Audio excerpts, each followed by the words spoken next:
Toute sa vie, Jessica Fisher, 12 ans, avait cru que la cicatrice barrant sa joue gauche était la marque d'un incendie domestique, qu'elle avait miraculeusement survécu bébé. Les moqueries cruelles de ses camarades, les regards indiscrets des passants avaient transformé son enfance en un combat constant contre la honte et l'isolement. Elle se demandait souvent pourquoi le destin l'avait choisie pour porter ce fardeau visible. Mais un samedi matin de mai 2025, une série d'événements allait bouleverser tout ce qu'elle pensait savoir sur elle-même, révélant un secret si sombre qu'il ébranlerait les fondations de sa vie. Dans le salon baigné de soleil de la maison des Fisher, Jessica, avec ses cheveux roux flamboyants, était pelotonnée sur le canapé, ses doigts volant sur l'écran de son téléphone alors qu'elle échangeait des messages avec sa meilleure amie.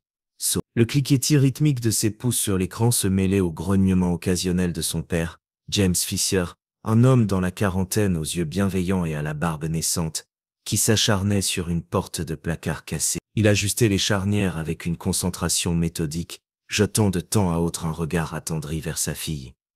Catherine Fisher, la mère de Jessica, terminait son ménage matinal. Ses cheveux noirs tirés en une queue de cheval impeccable, dansaient légèrement alors qu'elle essuyait ses mains sur son tablier. « Je vais chercher le journal et le courrier », lança-t-elle en se dirigeant vers la porte d'entrée. Jessica, absorbée par sa conversation numérique, marmonna un « ok maman » à peine audible, ses yeux rivés sur son écran.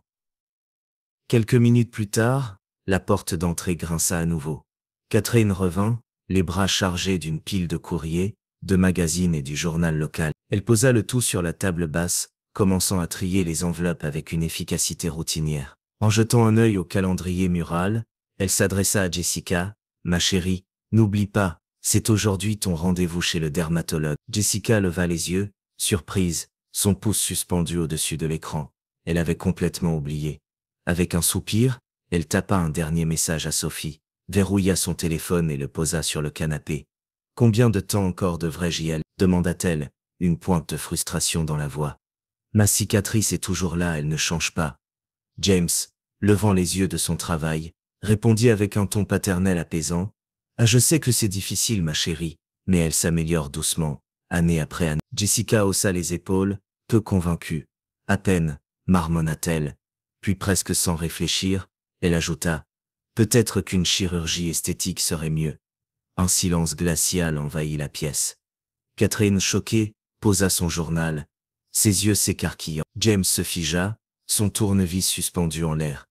Ils fixèrent Jessica, leurs expressions mêlant surprise et inquiétude. « Jessica, tu n'as que 12 ans, » dit James, sa voix douce mais ferme. « Tu n'as pas besoin de ce genre de choses. » Gênée mais déterminée, Jessica insista, ses joues rosissant. « J'ai fait des recherches, » dit-elle, gagnant en assurance. « J'ai vu des vidéos sur YouTube. Il y a des chirurgies plastiques pour les enfants, pas juste pour les adultes. Les transformations sont incroyables. On n'a pas à attendre 18 ans. » Catherine, reprenant contenance, répondit prudemment. « Jessica, ces procédures coûtent une fortune. Même si nous avions l'argent, ce n'est pas une décision à prendre à la légère. Tu es encore si jeune. » Catherine replongea dans son journal, tournant les pages avec une nervosité visible. Soudain, elle se figea, son visage devenant blême. Jessica, observant sa mère du coin de l'œil, remarqua le changement. « Qu'est-ce qui se passe, maman ? Qu'est-ce que tu lis ?» demanda-t-elle, sa curiosité piquée. James, sentant la tension, leva les yeux du placard. « Oui, chérie, qu'est-ce qui va ?» Mais Catherine, les lèvres pincées, roula précipitamment le journal et le serra contre sa poitrine. « Oh, rien, » dit-elle, sa voix montant d'une octave. « Juste des nouvelles sans intérêt. » Elle se leva brusquement, traversa la pièce et jeta le journal dans la poubelle de la cuisine, avec une force inattendue.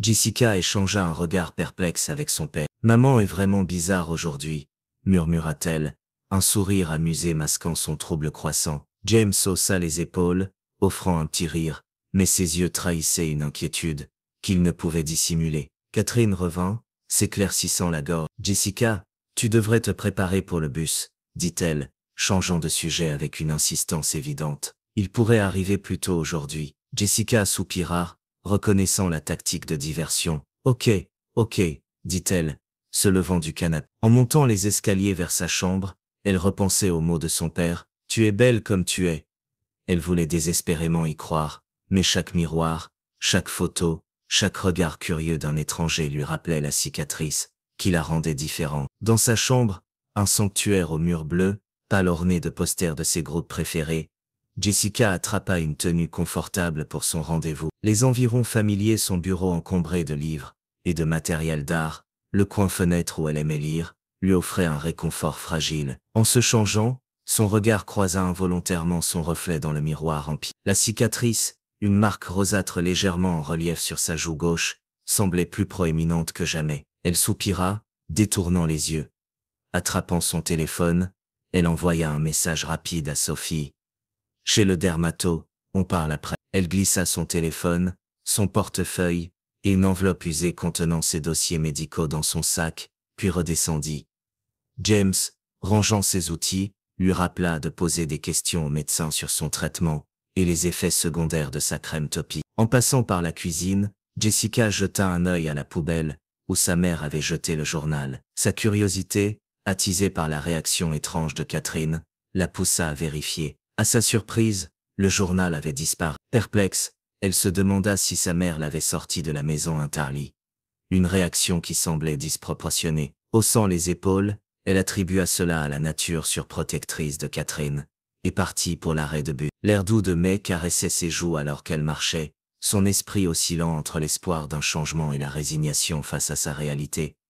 En montant dans le bus, Jessica choisit un siège à l'arrière près de la fenêtre, s'installant pour le trajet familier. À mi-chemin, un groupe d'enfants de son âge monta.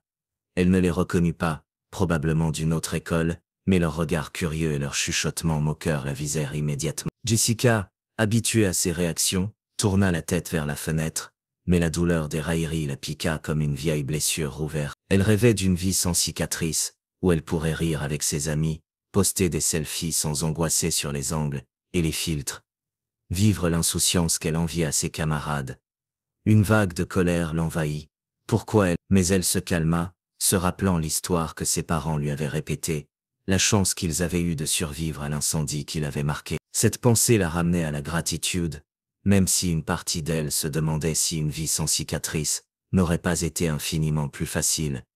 À l'approche de son arrêt, Jessica rassembla ses affaires et descendit. En traversant la rue vers la clinique dermatologique, elle aperçut un kiosque de l'autre côté de la route. Parmi les journaux exposés, elle reconnut celui que sa mère avait lu ce matin-là. Intriguée par la réaction paniquée de Catherine, elle décida d'en acheter un exemplaire. Le vieil homme derrière le comptoir lui rendit la monnaie, jetant un coup d'œil à la une, qui parlait d'un événement politique récent, rien de particulièrement choquant. Perplexe, Jessica glissa le journal sous son bras et entra dans la clinique. L'odeur d'antiseptique et le bourdonnement discret de la climatisation l'accueillirent. Alors qu'elle s'enregistrait à la réception, la réceptionniste, une femme d'âge moyen au sourire aimable, l'informa que le médecin avait 10 minutes de retard, mais qu'elle serait vue rapide. Jessica hocha la tête et s'installa dans la salle d'attente, ouvrant le journal pour passer le temps.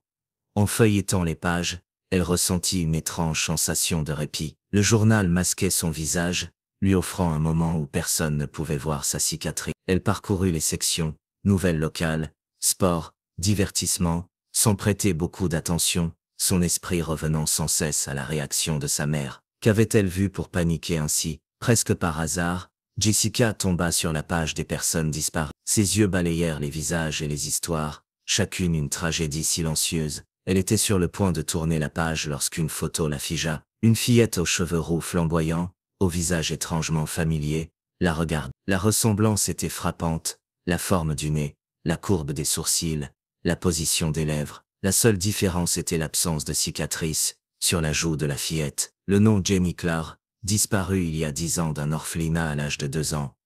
Le cœur de Jessica s'emballa. Elle lut l'article, absorbant chaque détail. Jenny Clark, cheveux rousses, yeux verts, disparu en 2004. Un numéro de contact personnel, distinct du message standard, appelé le 9. Sans vraiment réfléchir, Jessica enregistra le numéro dans son téléphone, ressentant un lien inexplicable avec cette fillette. Une vague d'empathie l'envahit, comme cela devait être déchirant pour la famille de Jay. Mais au-delà de l'empathie, une sensation troublante s'installait, comme si cette photo touchait une corde enfouie dans son subconscient. Appelée par le docteur Smith, Jessica plia le journal et le glissa dans son sein. Le médecin, un homme aimable dans la cinquantaine aux cheveux poivre et sel, et aux lunettes à monture métallique, l'accueillit avec un sourire chaleureux. « Comment vas-tu, Jessica ?» demanda-t-il, s'installant pour examiner sa cicatrice. Jessica esquissa un sourire. « Ça, les crèmes sont finies, et c'est l'heure du contrôle habituel. » Le docteur Smith hocha la tête, ajustant la lumière vive au-dessus de la table d'examen. Avec des mains douces, il scruta le tissu cicatriciel. « La texture s'améliore, » murmura-t-il. « Le collagène se reconstitue correctement, et la pigmentation s'éclaircit légèrement. » Le cœur de Jessica bondit. « Vraiment ?» demanda-t-elle, incapable de masquer son espoir. « Je n'ai pas vu de différence. » Le docteur Smith sourit, rassurant. « Les changements sont subtils, mais ils sont là. La crème fait son travail. » Prenant son courage à deux mains, Jessica aborda un sujet qui la taraudait. « Dr. Smith, y a-t-il un traitement qui fonctionnerait plus vite, comme une chirurgie esthétique ou une thérapie au laser ?» À sa surprise, le médecin ne sembla pas choqué. « Il existe des options, comme le laser ou la chirurgie, » expliqua-t-il. « Mais elles sont coûteuses, parfois douloureuses, et comportent des risques, infections, cicatrices supplémentaires, longue récupération. Pour l'instant, la crème est l'approche la plus sûre et la plus efficace. » Déçue, Jessica hocha la tête. Le docteur Smith afficha une série de photos sur son ordinateur, des images de sa cicatrice depuis ses 3 ans. En les regardant, Jessica nota les changements subtils. Le rouge vif s'était adouci en un rose pâle. Le relief s'était légèrement aplati. Ce n'était pas la transformation spectaculaire qu'elle espérait, mais c'était du progrès. « Tu as parcouru un long chemin, » dit le docteur Smith, sa voix empreinte de sincérité. Jessica sentit une boule dans sa gorge. Elle voulait croire en cet optimisme, mais une partie d'elle doutait qu'elle soit un jour satisfaite de son apparence. Seule pendant que le médecin préparait son ordonnance, Jessica ressortit le journal, retournant à la page de Jenny Clark. Elle tint la photo à côté de l'image de son visage à 3 ans sur l'écran. Un frisson la parcourut. La ressemblance allait au-delà de la coïncidence. Même trait, même intensité dans le regard. Une pensée troublante germa. Pourquoi n'avait-elle jamais vu de photo d'elle avant 3 ans? Ses parents auraient dû en avoir, comme tous les parents avec leur bébé. Le retour du docteur Smith l'interrompit. Hésitante, elle posa une question qui la hantait. « Docteur Smith, si ma cicatrice vient d'un incendie, pourquoi n'ai-je pas de marque ailleurs? Mes parents disent que j'ai été trouvé dans les décombres d'une maison en feu. » Le médecin s'adossa à sa chaise, pensif. « C'est une bonne question, Jessica. Tes parents m'ont dit que la cicatrice venait d'un incendie, mais je n'ai jamais eu les détails exacts. La peau du visage est plus fine, ce qui pourrait expliquer une brûlure localisée, mais dans un incendie on s'attend souvent à des marques sur d'autres parties du corps. » Il marqua une pause, choisissant ses mots. « Ce sont des questions auxquelles tes parents pourraient mieux répondre. » Ces mots firent naître un nœud dans l'estomac de Jessica. Voyant son trouble, le docteur Smith ajouta « Jessica, tu es une jeune femme forte et belle. Ta cicatrice fait partie de ton histoire, mais elle ne te définit pas. » Jessica offrit un faible sourire, acceptant l'ordonnance et ses dossiers médicaux. En quittant la clinique, l'air chaud de mai contrastait avec l'atmosphère stérile de la salle d'examen. Dans le bus du retour, elle relut l'article sur Jenny Clark. Le timing, une disparition il y a 10 ans, quand Jessica avait 2 ans, et la description physique correspondait trop parfaitement. Impulsivement, elle tapa un texto au numéro de l'annonce. « Salut, je m'appelle Jessica. J'ai vu l'annonce sur Jenny Clark dans le journal d'aujourd'hui. » À peine envoyé, le regret l'envahit. « Stupide, stupide !»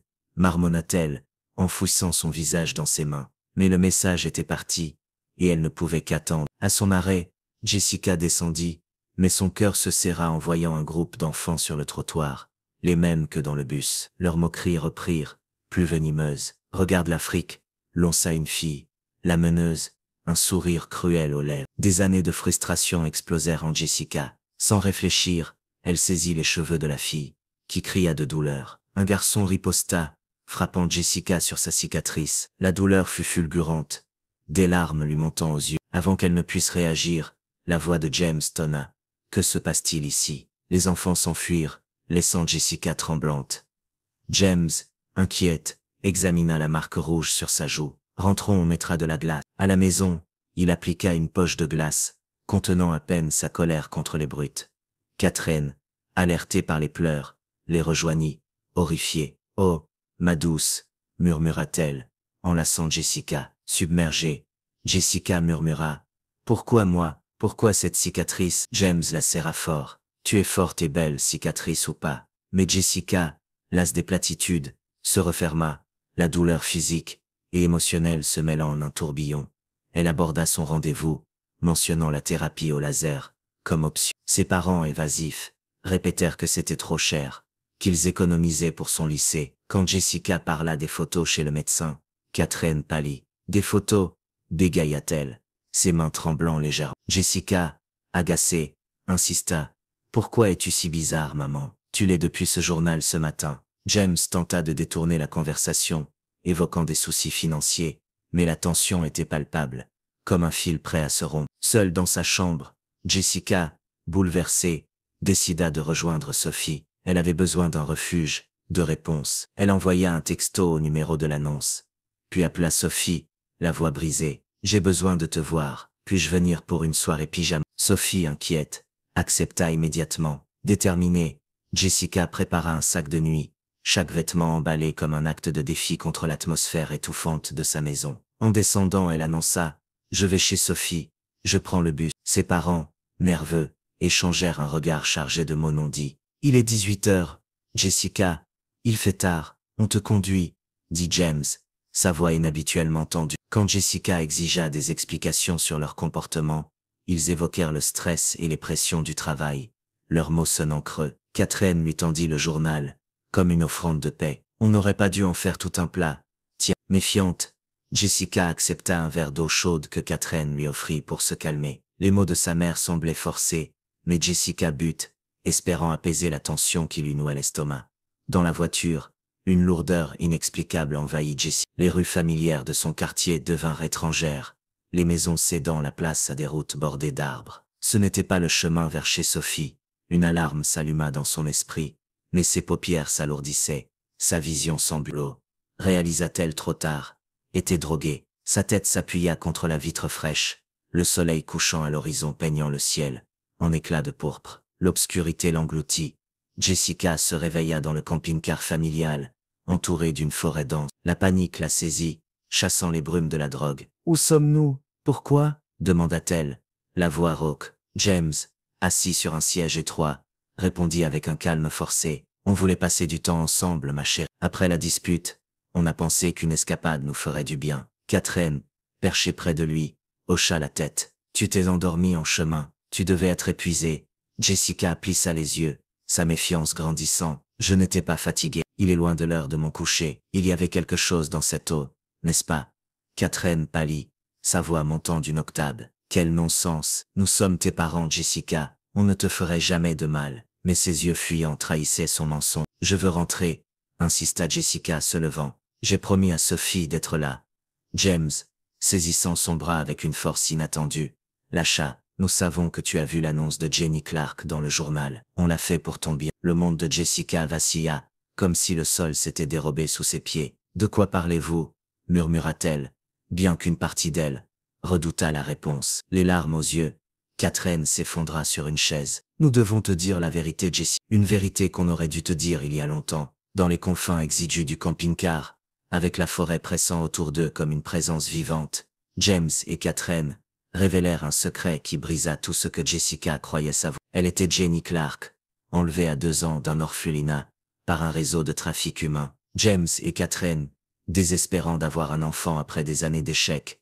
avaient saisi l'opportunité d'une adoption illégale. Les kidnappeurs, voulant se débarrasser d'une enfant abîmée, après un incendie dans un entrepôt, avaient laissé Jenny, alors gravement brûlée au visage, pour mort. James et Catherine l'avaient trouvée parmi les décombres, soignée et élevée comme leur propre fille, inventant l'histoire de l'incendie domestique, pour cacher son passé. Ils avaient vécu dans la peur constante qu'elle découvre la vérité, ou qu'elle leur soit arrachée. Chaque mot était comme un coup, pulvérisant l'identité de Jessica. Elle écoutait, figée, son esprit luttant pour assimiler l'énormité de la révélation. Quand ils eurent fini, le silence était assourdissant, seulement brisé par le chant lointain des grillons. « Alors, je suis Jenny Clark » murmura-t-elle, sa voix à peine audible. James hocha la tête, le visage tordu par l'angoisse. Une colère brûlante monta en elle. « Vous m'avez menti toute ma vie, ce n'est pas me sauver, c'est me voler. Vous m'avez volé mon nom, mon histoire. » Elle se leva,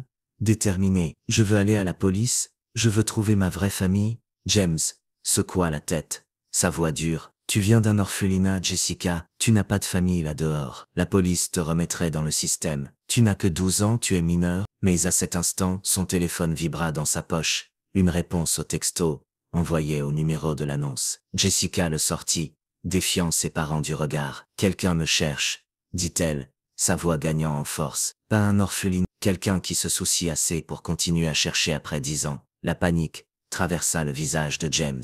En un mouvement rapide, il arracha le téléphone de ses mains et le fracassa contre le mur du camping-car. Le bruit du verre et du plastique, se brisant, résonna comme un coup de feu. Jessica fixa les débris, des larmes de colère et de chagrin roulant sur ses joues. « Comment avez-vous pu » cria-t-elle. « Tout était un mensonge. Vous n'êtes pas ma famille ?» Un coup sec à la porte du camping-car brisa la tension. « Bonjour, tout va bien là-dedans ?» demanda une voix bourrue. « On ne voit pas souvent des gens ici à cette période de l'année. » Jessica, saisissant sa chance, se précipita vers la porte, l'ouvrant à la volée. L'air frais de la nuit frappa son visage alors qu'elle trébuchait dehors, face à un homme plus âgé au visage buriné, le propriétaire du camping. « S'il vous plaît, aidez-moi » haleta-t-elle. « Appelez le 911, mes parents m'ont kidnappé, ce ne sont pas mes vrais parents. » L'homme, Monsieur Thompson, écarquilla les yeux, passant de Jessica au visage paniqué de James et Catherine, dans l'embrasure. Dans un éclair de désespoir, James et Catherine la poussèrent et s'enfuirent dans l'obscurité de la forêt. « Eh » cria Thompson, mais ils avaient disparu entre les arbres. Il se tourna vers Jessica, son expression s'adoucissant. « Viens, rentrons, je vais appeler la police tout de suite. » Jessica se laissa guider vers le hall du camping, ses jambes tremblantes sous l'adrénaline. Le contraste entre le camping-car exigu et le hall chaleureusement éclairé était saisissant. Elle s'effondra dans un fauteuil, son esprit tourbillonnant. Monsieur Thompson passa l'appel, sa voix basse et urgente. En quelques minutes, des sirènes approchantes déchirèrent le silence de la nuit. 2 officiers de police arrivèrent, leur visage sérieux. Jessica raconta son histoire, sa voix tremblante mais déterminée, le journal, la révélation dans le camping-car, le texto, la fuite de James et Catherine. Les officiers échangèrent un regard, l'un d'eux saisissant sa radio. « Poste, ici l'officier Martinez. Besoin d'unités supplémentaires au camping Whispering Pines. 2 suspects en fuite dans la forêt. Demande d'équipe de recherche et de périmètre. » D'autres voitures de police arrivèrent, leur lumière peignant la nuit en rouge et bleu. Jessica observa depuis la fenêtre alors que les officiers se dispersaient, certains s'enfonçant dans la forêt, avec des lampes de poche, d'autres sécurisant les sorties du camping. L'officier Martinez se tourna vers elle. « On va t'emmener au poste pour régler ça. Y a-t-il quelqu'un qu'on peut contacter pour toi ?» Jessica réfléchit. « Mon amie Sophie, j'étais censé aller chez elle, elle doit être inquiète. » L'officier hocha la tête, promettant de passer l'appel. Au commissariat, les couloirs éclairés au néon bourdonnaient d'activité. L'odeur de café et de papier flottait dans l'air, mêlée à une tension sous-jacente. Jessica fut conduite dans une salle d'interrogatoire, où elle répéta son histoire. Quand elle mentionna le texto envoyé au numéro de l'annonce, les officiers se redressèrent. « Tu as dit que le numéro venait de l'annonce ?» demanda l'un d'eux, prenant des notes. Jessica hocha la tête. « Oui, dans la section des personnes disparues. La fille, Jenny Clark, me ressemblait beaucoup. » L'officier griffonna rapidement. « On va vérifier. Peux-tu nous montrer le message ?» Jessica baissa les yeux. « Mon père a détruit mon téléphone quand il a su que j'avais envoyé le texto. Mais je me souviens que la réponse venait de quelqu'un nommé Samantha Clark. Elle a dit qu'elle était la sœur de Jenny. » Les officiers échangèrent un regard significatif. L'un d'eux se leva. « Je vais demander qu'on contacte cette Samantha Clark. On va essayer de la faire venir. » Ils entrèrent le nom de Jessica dans leur système, puis celui de Jenny Clark. Après quelques instants, l'officier leva les yeux, son expression grave. « Il y a des incohérences dans tes dossiers avant l'âge de 3 ans, ce qui corrobore ton histoire. Mais je dois te dire, Jessica, il n'y a aucune information sur tes parents biologiques. Toi et une sœur aînée avaient été trouvés abandonnés dans la rue, très jeunes, et placés dans un orphelinat. » Les mots frappèrent Jessica comme un coup. Elle avait espéré, même vaguement, que découvrir son identité la mènerait à ses vrais parents. Mais cette porte semblait fermée. Avant qu'elle ne puisse s'attarder, un autre officier entra. « On a localisé et arrêté James et Catherine Fisher. Ils sont en route pour interrogatoire. » Jessica hocha la tête, une boule dans la gorge. Malgré tout, Une partie d'elle ressentait encore de l'affection pour eux. Ils l'avaient élevée, aimée. Mais leurs mensonges, leur trahison, étaient impardonnables. La porte s'ouvrit à nouveau, et une jeune femme entra, accompagnée d'un officier. Jessica retint son souffle. La femme lui ressemblait comme un miroir. Même cheveux roux flamboyants, mêmes yeux verts perçants, mais son visage était lisse, sans cicatrice. « Jenny », murmura la femme, sa voix tremblante d'émotion. Jessica se leva, ses jambes vacillantes. « Samantha » demanda-t-elle, osant à peine y croire. Samantha Clark hocha la tête, des larmes roulant sur ses joues. En 2 pas, elle traversa la pièce et enveloppa Jessica dans une étreinte serrée. « Oh, Jenny, je t'ai cherché si longtemps. » Jessica rendit l'étreinte, un mélange de confusion et de chaleur l'envahissant. En se séparant, Samantha garda ses mains sur ses épaules, la regardant intensément. « Tu ne te souviens probablement pas de moi, » dit-elle doucement. « Tu n'avais que 2 ans quand tu as disparu. J'avais 8 ans. » Jessica secoua la tête. « Je suis désolée, je ne me souviens de rien avant James et Catherine. » Samantha esquissa un sourire triste. « Ce n'est pas grave, on a le temps maintenant. » Les officiers proposèrent un test ADN pour confirmer leur lien, et Jessica et Samantha acceptèrent. Un technicien préleva des échantillons de salive, promettant des résultats dans les 12 heures. Samantha s'assit à côté de Jessica, sa voix douce mais ferme. « On a grandi ensemble dans l'orphelinat. Je veillais toujours sur toi. Quand tu as disparu, je n'ai jamais arrêté de te chercher. » Jessica sentit des larmes monter. « C'est toi qui as mis ces annonces dans le journal. » Samantha hocha la tête. « Dès que j'ai eu un travail, j'ai économisé pour les publier chaque année, à ton anniversaire. Je ne pouvais pas supporter l'idée que tu sois là dehors, sans savoir qui tu étais. » Une travailleuse sociale entra, expliquant qu'il fallait organiser les soins de Jessica. Samantha prit la parole sans hésiter. « J'ai 18 ans, un appartement, un emploi stable. Je peux m'occuper de Jenny. » La travailleuse hocha la tête, notant les informations. « On vérifiera, mais ça semble être la meilleure option. » Alors que la nuit avançait, Jessica fut submergée par le tourbillon d'émotions. Son monde s'était écroulé en une journée. Elle avait perdu les parents qu'elle croyait être les siens et retrouvé une sœur qu'elle ignorait avoir. Depuis la salle d'interrogatoire, elle entendit des sirènes approcher. Par la fenêtre, elle vit une voiture de police s'arrêter. James et Catherine, menottés, en sortirent. Son cœur se serra, il l'avait aimée, soigné pour chaque genou écorché, célébré chaque triomphe. Mais il l'avait aussi kidnappé, menti, privé de sa véritable identité. Les émotions conflictuelles étaient un fardeau presque insupportable. Samantha posa une main réconfortante sur son épaule. « Ça va aller, Jenny, on est ensemble maintenant. » Jessica hocha la tête, s'accrochant à la présence de sa sœur comme à une bouée. Les officiers les informèrent que James et Catherine seraient interrogés, et qu'une enquête approfondie suivrait. Pour l'instant, Jessica, désormais Jenny, irait avec Samantha, sous la supervision temporaire des services sociaux.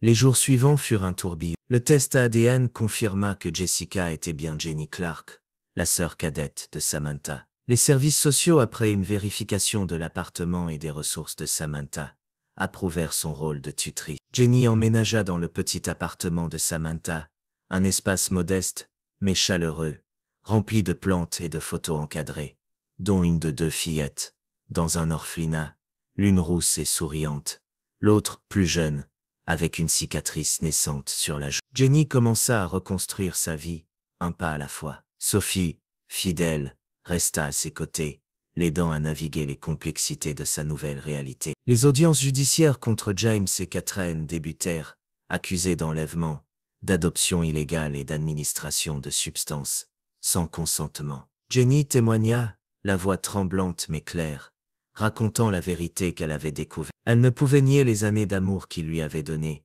mais leur trahison pesait plus lourd. Le tribunal, reconnaissant leur affection mais condamnant leurs actes, les sentencia à des peines de prison, avec une possibilité de réhabilitation. À l'école, Jenny affronta les regards et les chuchotements avec une nouvelle force. Sa cicatrice, autrefois un fardeau, devint un symbole de sa survie, de son lien avec Samantha, de la vérité qu'elle avait conquise. Elle continua ses visites chez le dermatologue, mais avec une perspective différente. La thérapie au laser peut-être un jour, mais pour l'instant elle apprenait à accepter sa cicatrice comme une partie de son histoire, pas comme sa définition. Samantha lui raconta leur passé à l'orphelinat, des bribes de souvenirs que Jenny ne pouvait retrouver mais qu'elle écoutait avidement. Elle n'avait aucun souvenir de leurs parents biologiques, abandonnés trop jeunes, mais Samantha avait toujours été la protectrice, la grande sœur qui chantait des berceuses à Jenny dans leur dortoir partagé. Ces histoires, bien que floues, tissaient un fil entre elles, un lien plus fort que les années de séparation.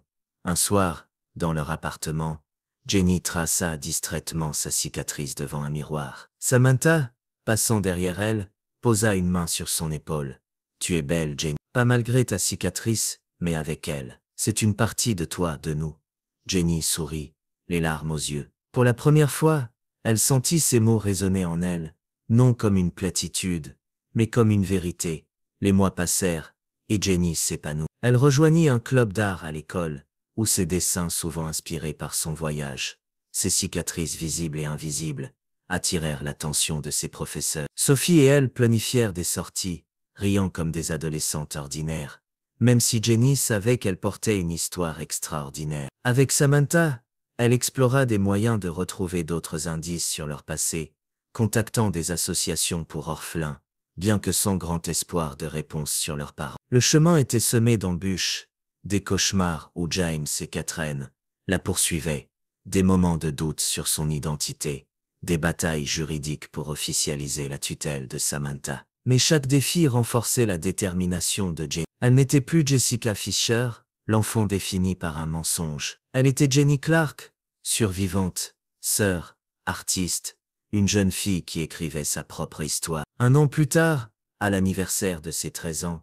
Jenny se tenait dans un parc avec Samantha et Sophie, un gâteau décoré de bougies devant elle. En soufflant les flammes, elle fit un vœu silencieux, non pas effacer sa cicatrice, mais continuer à grandir, à aimer, à découvrir qui elle était destinée à devenir. La vérité, aussi douloureuse qu'elle ait été, l'avait libérée. Et dans les yeux de Samantha, dans le rire de Sophie, elle trouva une famille, pas celle qu'elle avait perdue, mais celle qu'elle avait choisie, celle qu'il avait toujours cherchée, et celle qu'elle construisait désormais.